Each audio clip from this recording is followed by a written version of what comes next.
ముందు దయ్యం ఉండింది, ఇది నాటారు. ఆయన వచ్చి మంత్రం వేసి దయ్యాన్ని పంపి తను కొట్టేసాడు. అప్పుడు అది బాగా ఆయాసం ఉంది దానికి. అప్పుడు బాగా ఉన్నింది ఇది రాయి. ఇప్పుడు ఆయాసం తగ్గిపోయింది, మళ్ళీ పోయిస్తే మళ్ళీ బాగా వస్తుంది. దీనికి ఆయుష్ తగ్గిపోయింది కాబట్టి మళ్ళీ దయ్యాలు వచ్చే ఛాన్సెస్ ఎక్కువ. ఆయుష్ ఉంటే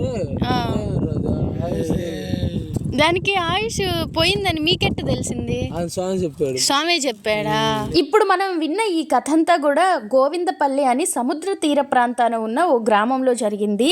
ఇప్పుడు చూస్తున్నాము ఈ రాళ్ళు ఇలాంటివి ఊరి చుట్టూ ఉంటాయి. ఒక 8-9 ఉంటాయి, అంటే దిక్కుకొకటి మూలకొకటి ఇలాగా. ఎందుకు ఇదంతా అంటే అప్పట్లో చాలా మంది జనం చచ్చిపోయేవారంట. కారణం దెయ్యం అనుకున్నారు. అందుకని ఆ దెయ్యాన్ని వెళ్ళగొట్టి మళ్ళా అది తిరిగి ఊరి లోపలికి రాకుండా ఊరి చుట్టూ ఇలాంటి రాళ్ళు నాటారు. ఇది ఇక్కడ వీళ్ళు చెప్పే విషయం. ఇంతకీ ఈ దెయ్యాల గురించి మీరేమనుకుంటున్నారు?